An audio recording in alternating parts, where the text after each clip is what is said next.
May it please the Court. Counsel. My name is Kevin Sparkman. I represent the appellants in this case, Philip McNabb and Jane Weino, on behalf of the minor child McNabb. Your Honors, this case was originally a medical malpractice case that was filed by my pro se client on behalf of the minor child in 2007. The original complaint was dismissed for lack of service on the defendants. My client was not present at the hearing when the trial court originally dismissed the action due to non-service. The order which dismissed the action was dismissed without prejudice by the trial court originally. Fast forward to 2013, unfortunately, but my client discovered new evidence that was concealed at the time of originally filing. My client is still pro se at this time and files a motion to reopen the case. The basis of the reopening was it's a pro se filing. The basis was the concealment of the evidence that was not known at the time, and the basis that the plaintiff attempted to go forward and that we then came onto the case and represented the plaintiffs or the appellants was based on the fact that the 1996 amendment to the statute of limitations and repose for minor children in medical malpractice claims under the age of 8, which my client on behalf of Ms. Weino was at the time. Yes, Your Honor. Let me find out the sequence. 2007, your client files pro se. Yes, Your Honor. June of 2007. And then the dismissal occurred in November 2007? Yes, Your Honor. So that same year, yes, Your that was dismissed. Then the request, when you got involved, to reopen, that occurred when? 2012? 2000 and... I may have misspoke, Your Honor. 2012, I apologize. Yes, Your Honor. Okay, so in 2012, that's when? August, yes, Your Honor. In August, you've made a request to reopen the case. And we never handled the medical malpractice claim. Obviously, she's been pro se all along and remains pro se on that issue, Your Honor. Wanting to refile, obviously, or be able to amend the complaint or just have an opportunity to serve the complaint to be heard on the merits. That's all my client's looking to do. What we're arguing in the original appellate initial brief is based on multiple cases. First, the Amaron case from the 3rd DCA is also a medical malpractice case involving non-service and invoking Rule 1.070J, which has been invoked by appellees in this case as a basis to dismiss the case and as a basis to deny or affirm the opinion in this case. Interestingly, there's 3 ways under the rule that a dismissal can be handled. The first one being the direct service can be ordered by the court within X amount of days. My client was pro se at the time and did not appear at the hearing that originally dismissed the complaint, so I can only speculate on whether the court was able to direct the client to serve within X amount of days if she wasn't present at the time. That's what wouldn't have been a dismissal, obviously, to this court. This would have been an amendment or an allowance to serve the defendants in this matter. Also can dismiss without prejudice, which was done, or can drop the untimely served defendants, which none of them were served in this case. The Kozel case, which is a Florida Supreme Court case from 1993, states that because dismissal is the ultimate sanction, as this court knows, it should be reserved for the aggravating circumstances in which a lesser sanction would fail to achieve a just result. This is a case, as this court, I'm sure, has seen, where it hasn't gotten off the ground yet. None of the merits have been heard. The case was dismissed on a technicality, non-service, by a pro se litigant, a pro se complainant. And really what we're seeking here is what the jurisprudence of the courts have been continuously throughout the history of cases like this, to allow, when we're talking about a situation with a case that has not been heard on the merits, we're requesting liberal amendment pursuant to the Reyes case, which was heard before this court and decided before this court in 2012. And if you combine the Reyes opinion from this court with the Fernandez opinion, which is from the 3rd DCA in 2008, which permits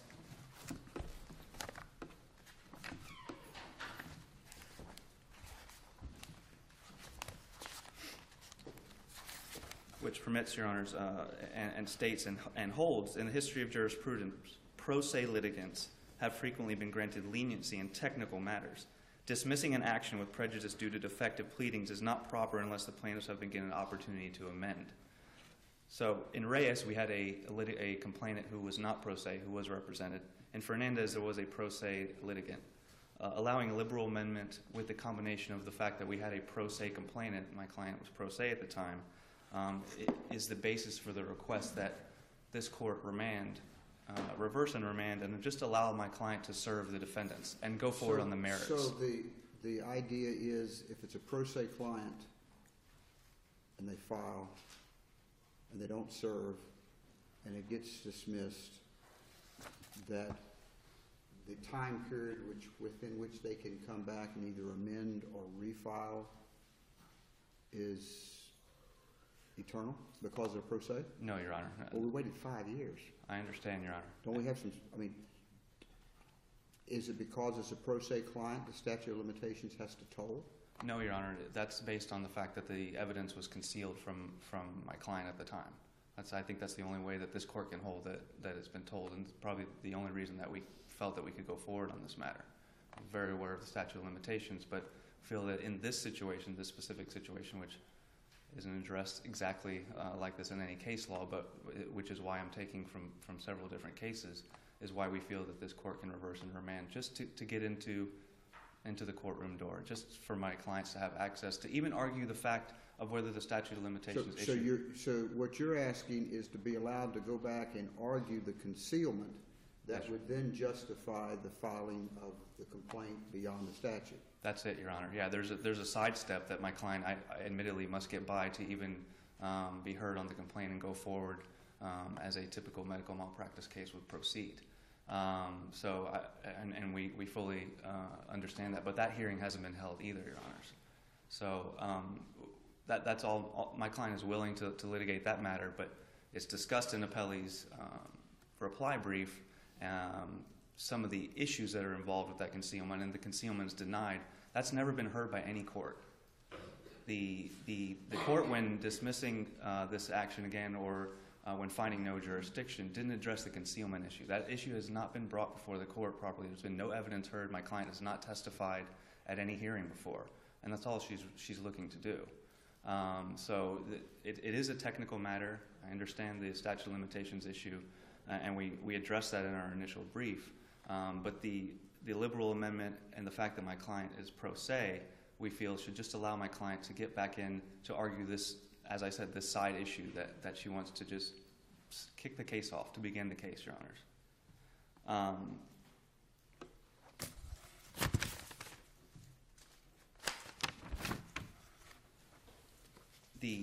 The issue was made in Appellee's reply brief that there was no good cause shown. As I stated to the court, my client was not present at the hearing which originally dismissed my client's complaint.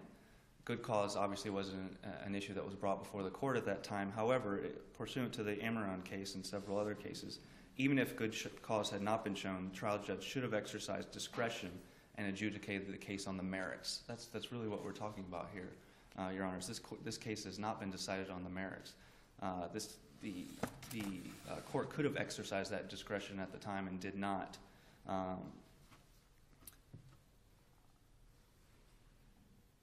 Pursuant to the statute of limitations issue, which I know we may be overstepping that because it hasn't been heard by the court, but I think it's an issue, and it's an issue that's been brought by Appellees. There's the Reyes case, which addresses that. It's not just when the injury occurred. My client, the minor child, suffers from cerebral palsy, and that issue was addressed in Reyes and litigated.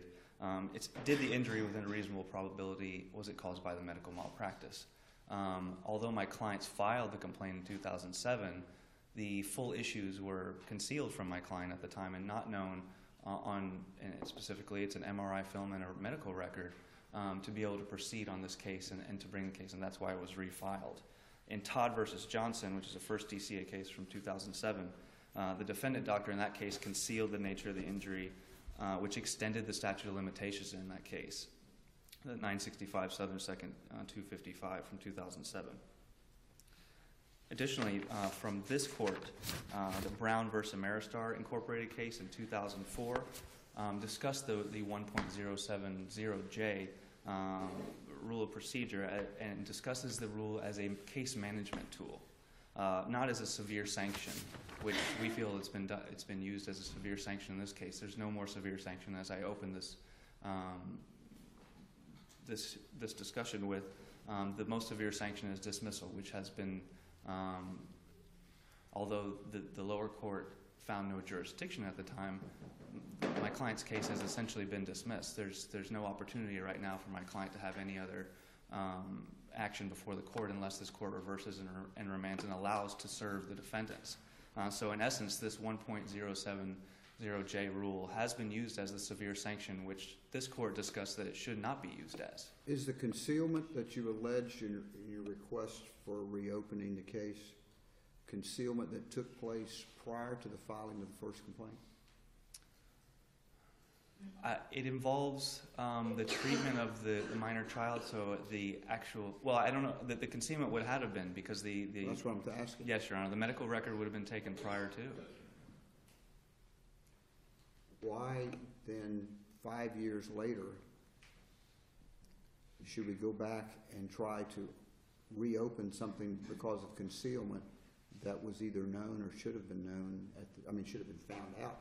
I mean, what has changed to make, a lot of things changed, probably making it more difficult to know whether there was or was not concealment with the passage of 5 years. I hate to say latches, but anyway, there's some issues that raise that make it procedurally seeming unfair to come back and try to resolve something now.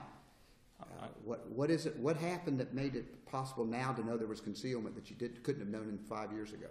Honestly, Your Honors, my client continued to pursue this. This is her child. This has basically become her life, attempting to pursue this.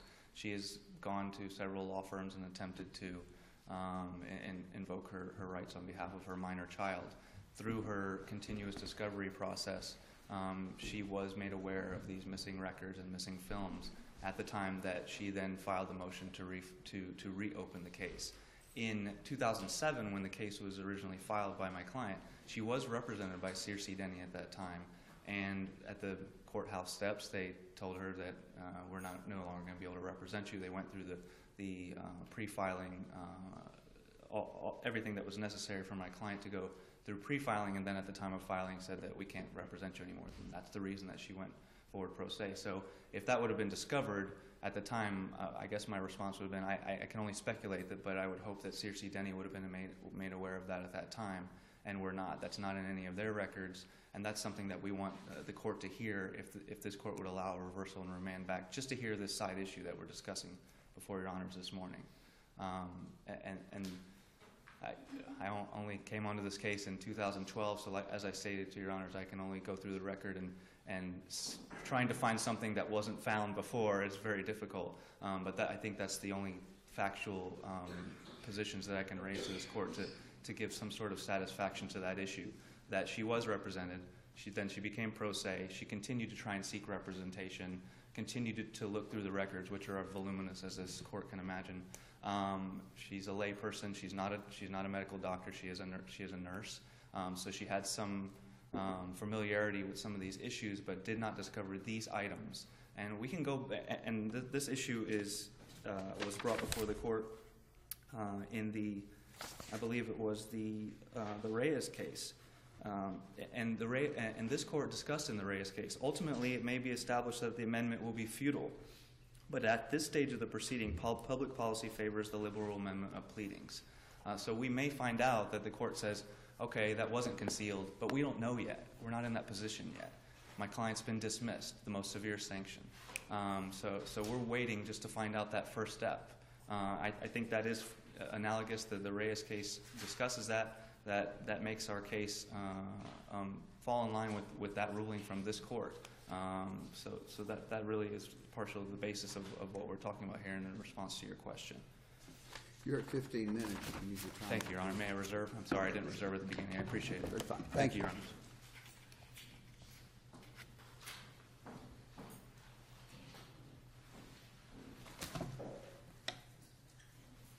Good morning. Morning. May it please the court, my name is Lisa Calero, and I represent University Community Hospital and a whole litany of named nurses who worked at University Community Hospital. Together with me at council table is co-defense counsel for West Coast Neonatology and the All Children's Health System. Marie Borland is here for those two groups of people, or healthcare providers. Your Honors, I think it's important to go back and look at what actually happened in this case. The facts matter. The sequence of procedural events matter. This child was born in August of 2004.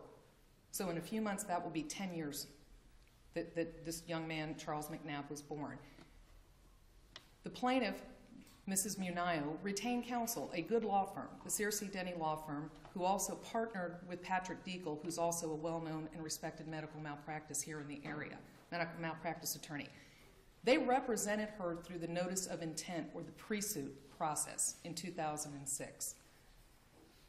There is a case called Germ versus St. Luke's that we've cited to in our brief, which is dispositive of an important issue about this notice of intent issue. The Germ court held that once a person, whether they're pro se now or they have a different attorney now, when a person is represented by an attorney who serves a notice of intent with regard to a medical malpractice claim, they have knowledge of the fact that malpractice may have occurred. It starts tolling the statute of limitations issue. And I'm jumping ahead, obviously, from the other points in our brief, because it sounds like appellant has conceded that really the only issue that can get them back down to the trial court is a concealment issue, a supposed concealment issue such that the statute of limitations might not have run and they want to have an evidentiary hearing and go forward on that claim. That's why I'm focusing on this issue.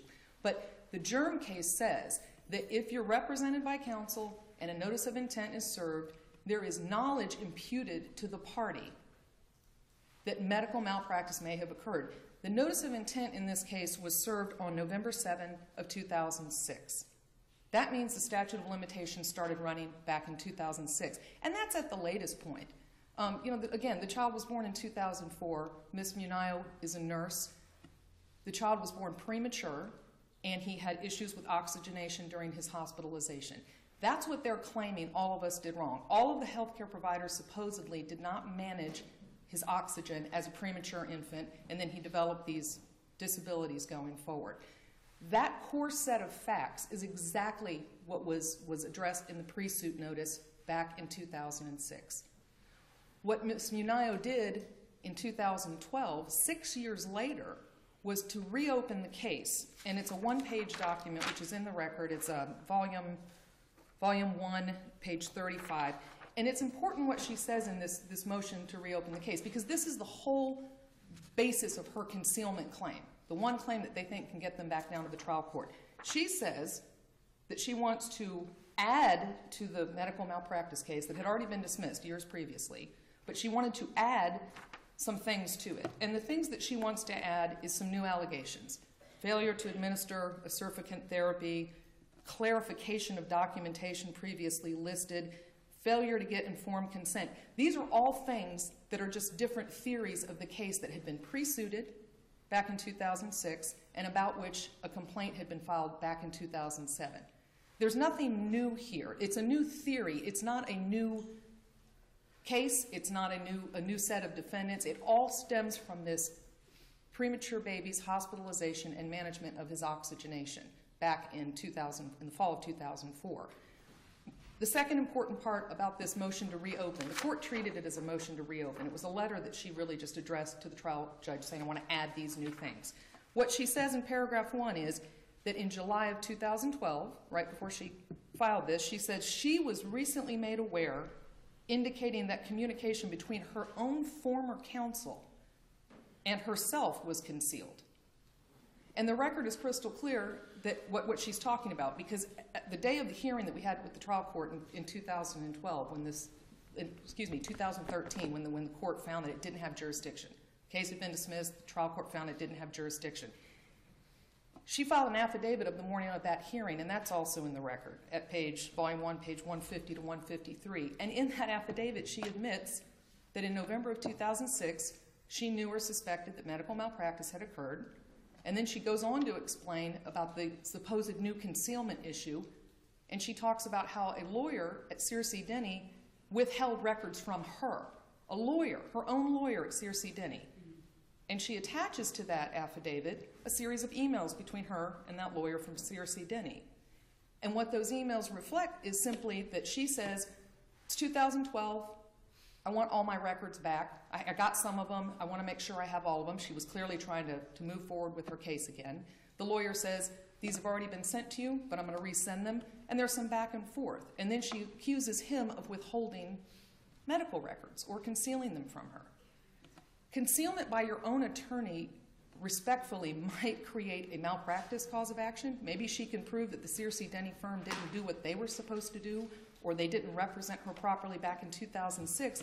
But that supposed concealment doesn't have anything to do with tolling the statute of limitations up to the 8-year statute of repose for a minor child. And the case law on concealment that would toll the statute of limitations such that you can sue up to the 8th birthday is very clear that the concealment would have had to have prevented the party or the litigant from knowing that they had a claim. She's admitted she knew she had a claim. The Germ case says because you had a lawyer back in 2006, that knowledge is imputed to you. So that's fatal, Your Honors. The fact that she knew she had a medical malpractice claim against this hospital, my employed nurses, West Coast Neonatology, and the All Children's Health System, she knew back in 2006 there can be no tolling, there can be no giving her another shot to go up to the child's 8th birthday, to go back down and have an evidentiary hearing on this issue. It is true that the trial court did not address that issue at our hearing in May of 2013. We briefed it, they responded to it, and there was record evidence. All of the things that I've referred to the court were presented in the record to the trial court.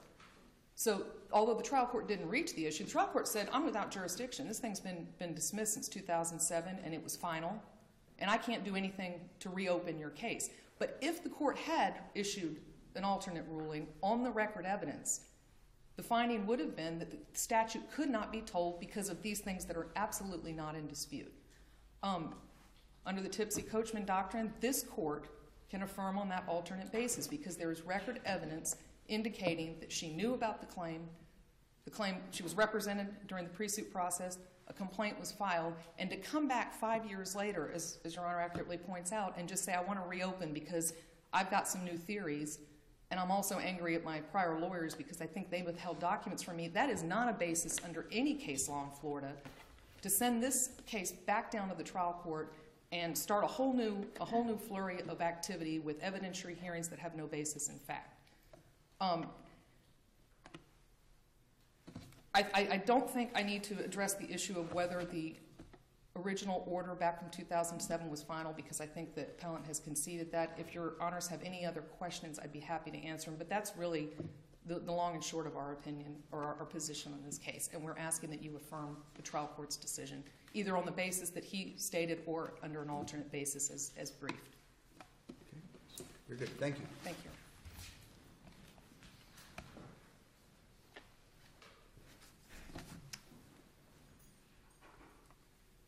On the issue of whether my client was aware that malpractice may have occurred, I agree with counsel up until the point where counsel didn't say, unless there's concealment or fraud.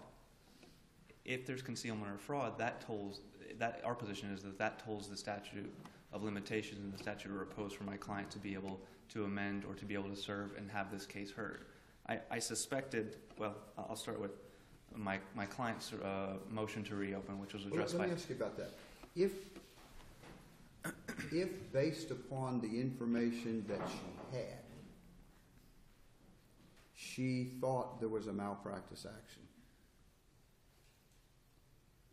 doesn't she have a duty to pursue that, and then if something else comes up along the way, rather than simply walking away from it and doing nothing, and then saying, oh, I guess I should have gone this other way at the time? I mean, if she's on notice that there was malpractice, and she believes there was malpractice by hook or by crook, doesn't she have a duty to go ahead and pursue it then, or the statute's going to run? Or the case could have gone from 2007, could have been litigated fully, could have gone to trial, could have been concluded, and then she finds new evidence. So I don't think that gives my client the proper due process either. It's when she discovered this new evidence. She discovered into Is it something more than what her lawyer didn't give her? Well, Your Honor, she's, as we discussed it in my argument, she is a nurse, but she's not an attorney. She filed these things as a layperson, as a pro se litigant, which I discussed in the Reyes opinion and the sorry, Judge, the Fernandez. No, ma'am. The Fernandez. No, he's the lawyer. He has to do the arguing. You just have to sit and watch. Thank you. Sorry, Your Honor. I apologize. And the Fernandez opinion. As I stated, she is a nurse, but she's not an attorney. So this motion to refile, I assumed that it wouldn't happen, but appellees did want to come in here and try and have a hearing on this issue before Your Honors. We want to have a hearing on that issue before the trial court. Well, here's the issue. What you're suggesting is the trial court was wrong in denying you the opportunity to argue concealment, Correct. thereby getting you beyond all these other barriers. Correct. If the trial court was wrong, we have to have some understanding of what the concealment was so we know whether the trial judge was wrong or not. Just to say concealment, that can be a lot of different things. If it's something that's concealed between the lawyer and the client, that's one thing. If it's something the hospital purposely did to make sure that nobody ever found out about it, and now you know, that may be something different. The trial judge, was the trial judge even told what the concealment was? You know, exact. It seemed like the trial judge, to say the trial judge was wrong, we've got to know something about what the trial judge was told at the time. Wrong or didn't hear the proper issues or the issues that could Well, have... was it framed for him properly? Was a pleading put before him that says, Judge, because of this concealment, this, and this, you should now give us the opportunity to prove concealment, thereby avoiding the problem? Or was it just said, we want to reopen the case? We were dismissed without prejudice. Didn't know whether there's the ability to refile or amend the pleadings, just trying to get through that issue first. Can we refile, amend? Is the court even hearing the merits of this case yet or not? Or is the court just still hearing these issues that are technical matters? If all he's told is it was dismissed 5 years ago and now but was without prejudice, therefore we want to now reopen and amend, and the trial judge says no, based upon that, we don't have any issue of concealment even raised. Well, we would love to raise it to the trial court. But you haven't yet. That's what I'm getting at. It's on the record. It's in the motion to refile. My client has raised it, but it hasn't been allowed to be heard by the court due to the technical issues. And I think these issues would be more clear for the court if my client wasn't pro se, obviously. Those issues may have been able to be raised before the court, but we're going before the court on the issue of reopening the case. I'm sorry. We just want to have a hearing on that issue. And the court may deny that motion as well and say, I didn't find concealment. And this court is admittedly wanting to find out more information on that. We want to provide more information to the trial court. I don't see a prejudice. You understand, we have to rule upon what was presented to the judge, what he had in front of him, and what he ruled on. Not what you'd like to get in front of him. I understand. What you preserved, what the pleading preserved in front of him and put him on notice he was looking at. I can only say that the pleading was filed by my pro se client. She alleged concealment. We wanted to hear that issue. It wasn't able to be heard before the court. Whether it's properly framed, I can't. I understand Your Honor's position, but we would like to go down all avenues of that issue if we were allowed. If this court permitted a reversal and remand back to court with that specific instruction, even we're just looking for that key to kind of open the door to get in and make that point to the court. So, Okay. Thank you for your time. Thank you very much. Appreciate it. Thank you.